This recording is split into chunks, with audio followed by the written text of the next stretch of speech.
Imam Hassan Al-Banna atau nama penuhnya Hassan bin Ahmad bin Abdul Rahman Al-Banna dilahirkan di Mahmudiyah, salah satu wilayah Bukhairah di Delta Nil. Beliau dilahirkan pada Ahad 25 Syakban 1324 Hijrah bertepatan dengan 14 Oktober 1906 Masihi. Ihab merupakan putera sulung Syekh Ahmad yang merupakan seorang ulama hadis yang terkenal dan juga seorang guru. Antara kitab beliau yang terkenal adalah Al-Fathur Rabbani fi Tartibi Musnadil Imam Ahmad bin Hanbal Asy-Syaibani. Beliau juga suka membetulkan jam dan radio. Ibunda Ihab bernama Ummu Sa'id Ibrahim Syak. Beliau merupakan wanita yang cerdas, disiplin, cerdik dan mempunyai prinsip yang kukuh.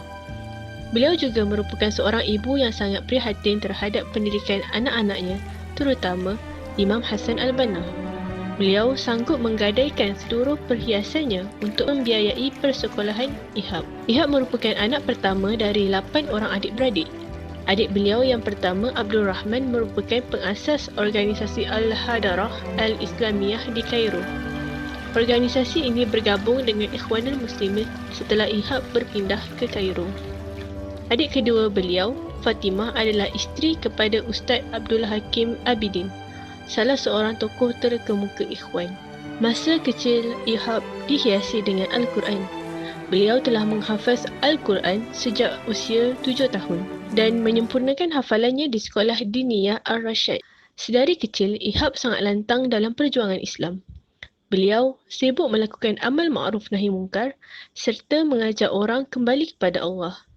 Akhlaknya yang terpuji, kecerdasannya dalam akademik serta kepandaiannya dalam menggauli masyarakat merupakan faktor yang membantu aktiviti dakwahnya. انت هتوعظني يا ولد يا مفروس انت ابن مين يا ولد؟ مالكش دعوة بيا، لكن تذكر قول الله عز وجل: ولا تطرد الذين يدعون ربهم بالغداة والعشي يريدون وجهه ما عليك من حسابهم من شيء وما من حسابك عليهم من شيء فتطردهم فتكون من الظالمين. صدق الله العظيم. Rakan-rakannya sangat suka menggaulinya serta sering terpengaruh dengan pendapat-pendapatnya. Akhirnya beliau dan rakan-rakannya menubuhkan organisasi Man'ul Muharramat, yakni mencegah hal-hal yang diharamkan agama. منع المحرمات. جمعية لمنع المحرمات. وهتكون جمعية سرية ما حدش يعرف عنها حاجة غير الأعضاء. Di sekolah, beliau akan meminta izin kepada guru beliau untuk mengumandangkan azan zuhur dan asar. Ada sebahagian yang memberi keizinan, ada juga yang tidak senang dengan perilakunya. يحين بعد دقيقة يا أستاذ. وفيها ايه لما موعد اذان الظهر هيحين بعد دقيقه؟ عاوز أقيم الأذان. عاوز تقيم الاذان هنا في الفصل؟ لا، خارج الفصل في الحوش. طب وايه لازمته يا حسن؟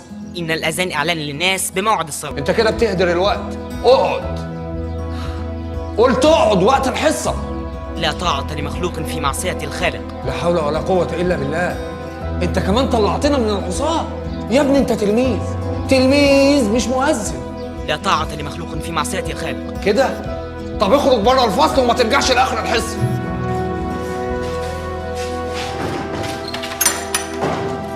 احنا بنقول الاسباب، اكتبوا. السبب الثاني. أكبر الله أكبر. الله أكبر الله أكبر. أشهد أن لا إله إلا الله. أشهد أن لا إله إلا الله. أشهد أن محمد رسول الله. Antara kisah terkenal Ihab semasa kecil juga adalah apabila beliau dengan beraninya menegur seorang pemilik perahu yang memasang patung wanita telanjang di bahagian depan perahunya. Apabila pemilik perahu itu enggan, beliau melaporkan hal tersebut kepada polis sehingga akhirnya patung itu diturunkan. Ihab bernikah dengan puteri Syekh Shuli, seorang ulama terkenal dan tokoh Ismailiyah yang soleh. Antara sifat terpuji Ihab ketika bersama keluarganya adalah beliau akan sentiasa makan bersama keluarga, sentiasa menemani anak-anaknya ketika bermain dan mengadakan catatan terperinci untuk setiap anak-anaknya untuk mengetahui keadaan mereka. Beliau juga mendidik anak-anaknya untuk membaca dengan menyediakan buku dan perpustakaan di rumah serta mendidik mereka untuk bersedekah. Keluarga Imam Hassan Al-Banna sangat alim dalam ilmu Islam dan sejarah Islam. Keluarganya juga mengamalkan cara hidup Islam. Imam Hassan Al-Banna mendapat pendidikan awal daripada bapanya sendiri. Dalam usahanya menghafal Al-Quran, bapanya telah banyak memberi bantuan. Bapanya juga memberi galakan kepadanya untuk mempelajari ilmu Islam. Tidak lama kemudian, beliau dimasukkan ke sebuah sekolah bernama Madrasah Ar-Rasyad Ad-Diniyah. Di sekolah ini, beliau berguru dengan seorang ulama terpelajar yang bernama Muhammad Zahran.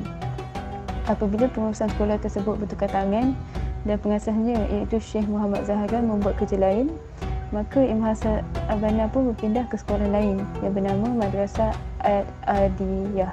Tahap pengajian sekolah ini adalah lebih tinggi daripada sekolah rendah.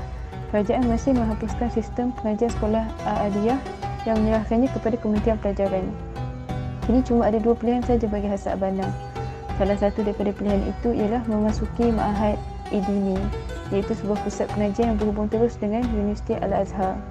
Langkah ini boleh menjadikannya salah seorang ulama Al-Azhar. Pilihan yang satu lagi ialah memasuki pusat latihan guru dan manhur untuk mendapat ijazah keguruan. Hassan Al-Banna memilih memasuki pusat latihan guru dan manhur. Selepas itu, 3 tahun berkursus di situ, beliau mendapat pangkat pertama di dalam peperiksaan. Selesai sahaja kursus perguruan tersebut, beliau telah ditawarkan jawatan guru oleh pejabat pelajaran daerah, tetapi beliau memilih untuk menyambung pengajiannya ke peringkat yang lebih tinggi, iaitu ke Universiti Tahirah Darul Ulum. Ketika itu beliau berusia 16 tahun. Mengikut peraturan, beliau tak layak memasuki universiti itu, yakni tidak layak dari segi umur. Tetapi peraturan itu dilonggarkan kerana bakat dan keilmuannya yang luar biasa. Waktu itu Darul Ulum dikenal dengan gelaran Al-Azhar Kecil. Di sini kursus diberi dengan cara atau kaedah moden. Di antara kursus-kursus yang disediakan ialah perguruan, psikologi, falsafah, politik, ilmu kemasyarakatan, matematik dan ilmu bahasa. Sebaik sahaja diterima masuk, Imam Hassan Al-Banna dan keluarganya pun berpindah ke Tahirah. Pada bulan Julai 1927 Masihi, Imam Hassan Al-Banna lulus peperiksaan diplomannya dari Darul Ulum, kini terkenal dengan Universiti Kahirah, dengan mendapat pangkat pertama. Hassan Al-Banna membahagikan masanya itu ditumpukan kepada pengajiannya dan sebahagiannya lagi dihabiskan untuk dakwah Islamiah dan membantu bapanya membaiki jam. Setelah beliau menamatkan pengajiannya, beliau terpaksa pula membuat pilihan sama ada beliau patut mengambil beasiswa luar negeri dan meneruskan pengajian ke peringkat lebih tinggi ataupun bekerja dengan jabatan pelajaran sebagai guru. Jika beliau bekerja dengan jabatan pelajaran, beliau akan mengajar kanak-kanak pada siang hari dan masa lapang punya pula akan dihabiskan untuk mengajar ibu bapa mereka. Kemudian Darul Ulum mengumumkan bahawa beasiswa luar negeri tidak akan ditawarkan kepada mana-mana pelajar kerana negeri Mesir sedang mengalami kekurangan guru waktu itu. Selepas pengumuman tersebut, beliau tidak ada pilihan lain kecuali menjadi guru. Apabila beliau mula bertugas sebagai guru di sekolah kerajaan, umurnya baru mencapai 21 tahun. Beliau tinggal di Islamiah hingga tahun 1923 Masihi. Kepribadian Imam Hassan Al-Banna salah satunya adalah mendekati masyarakat. Imam Hassan Al-Banna adalah seorang yang suka bergaul dan tidak suka memencilkan diri di dalam rumah maupun masjid. Lantaran sifatnya itu, dia melihat pelbagai perpecahan berlaku di kalangan umat Islam itu sendiri, terutama melibatkan khilaf pendapat mazhab. Lalu, Imam Hassan Al-Banna akan mendekati mereka dan menyeru mereka kembali kepada dasar Islam yang sebenar, bersatu dalam memahami agama dan menjauhi segala isu khilaf dan sensitif. Imam Hassan Al-Banna sendiri bila mana mendapat satu ilmu yang dipelajari, beliau akan berazam untuk bekerja untuk Islam sebagai satu tangan dan mengetepikan segala perpecahan disebabkan ingin memenangkan pendapat sendiri. Imam Hassan Al-Banna juga seorang yang telus dan jujur ketika menyampaikan kebenaran. Beliau tidak akan menjawab soalan fatwa yang beliau tidak ketahui, meskipun orang bertanya kepadanya. Beliau akan meminta orang tersebut untuk merujuk semula kepada yang pakar, iaitu para alim ulama, dan beliau akan menyatakan dirinya hanyalah seorang guru biasa yang suka rela hati memberikan pengajaran Islam kepada orang lain. Imam Hassan Al-Banna juga seorang yang bekerja dan tidak hanya menunggu ataupun menulis semata-mata, tetapi dia turun ke kedai kopi untuk melihat sendiri masyarakat dan mengajarkan tentang Islam kepada mereka. Dia tidaklah menunggu ulama ataupun mana-mana individu ke depan untuk melaksanakan perubahan dan perbaikan dalam masyarakat, tapi dia bermula dengan dirinya sendiri. Selain itu juga, Imam Sabana adalah seorang yang sangat menghormati ulama. Apabila dia sedang mengajar dan ada ulama yang mendatangi beliau, maka beliau akan mengalu-alukan kedatangan ulama tersebut, sehingga ulama tersebut merasa dihargai dan disantuni oleh ihab itu sendiri. Walau bagaimanapun, rasa hormat tersebut tidaklah membuatkan dia berdiam diri ataupun tidak menjalankan kewajipan amar makruf nahi munkar. Beliau akan tegur kepada ulama yang berpeluk tubuh dan menyatakan pendirian dengan tegas mengenai masalah yang berlaku di kalangan umat Islam dan apa solusi yang harus dilaksanakan. Imam Sabana juga seorang yang telus, iaitu beliau akan mendatangi ulama dan menegur beberapa perkara yang perlu ditegur dan perlu dibaiki oleh ulama itu sendiri. Walaupun demikian, beliau tetap menjaga bahasa daripada menyakiti ataupun berlakunya perpecahan ataupun berlakunya pertelingkahan, pergaduhan di antara dia dan ulama. Selain itu juga, Imam Sabana melihat masalah perpecahan yang berlaku di kalangan umat Islam adalah disebabkan tarikat. Mereka mencari mana yang benar dan mana yang salah. Disebabkan hal ini, Imam Sabana sendiri tidak menjerumuskan dirinya 100% ke dalam mana-mana tarikat.